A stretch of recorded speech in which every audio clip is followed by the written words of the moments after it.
ரொம்ப கூமுட்டையா இருந்தேன்க்கா வாழ்க்கையில. கல்யாணம் முடிக்கிறதுக்கு முன்னாடி பயங்கர கூமுட்டை. அதான் நான் சொல்றேன்ல, அதுக்காக கூமுட்டையான்னு நினைச்சிடாதீங்க. இவ்வளவு தூரம் இன்னைக்கு நான் வந்து பக்குவமா பேசுனேன், தெளிவா இருக்கேன்னா அதுக்கு காரணமே என் வீட்டுக்காரர் தான். கொஞ்சம் அடி வாங்கியிருக்கேன், நங்கு நங்கு நங்குன்னு அடி விழுவும்.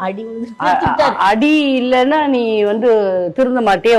அதே ரூபா கையில வச்சுட்டே வருவேன், மறந்தாக்குல பேப்பர்னு நினைச்சு தூர போட்டுருவேன்.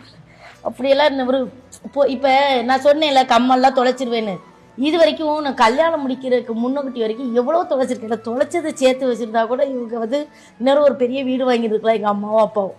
ஆனா ஒரு நாளும் ரெண்டு அடிச்சதே கிடையாது நம்மள. ஃபர்ஸ்ட் ஒரு அடி, ஒரு விஷயம் தொலையும் போது அது அடி வாங்கினப்பத்தான் ஐயோ ஒரு பொருள் தொலைஞ்சிச்சுன்னா அடி விழுவுனே அப்படின்னு நம்மளுக்கு அந்த பொருள் மேல ஒரு ஞாபகம். அப்படி இருந்துமே இன்னுமே பாதிதான் என்னால வந்து செய்ய முடியுது.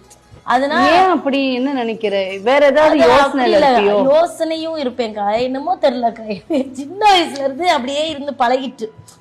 ஒரு பொருள்னா அது வாங்குறது எவ்வளவு கஷ்டம். அதுக்கப்புறம் ஆனா இப்பதான் கொஞ்சம் புரியுது உனக்கு. ஆமாக்கா.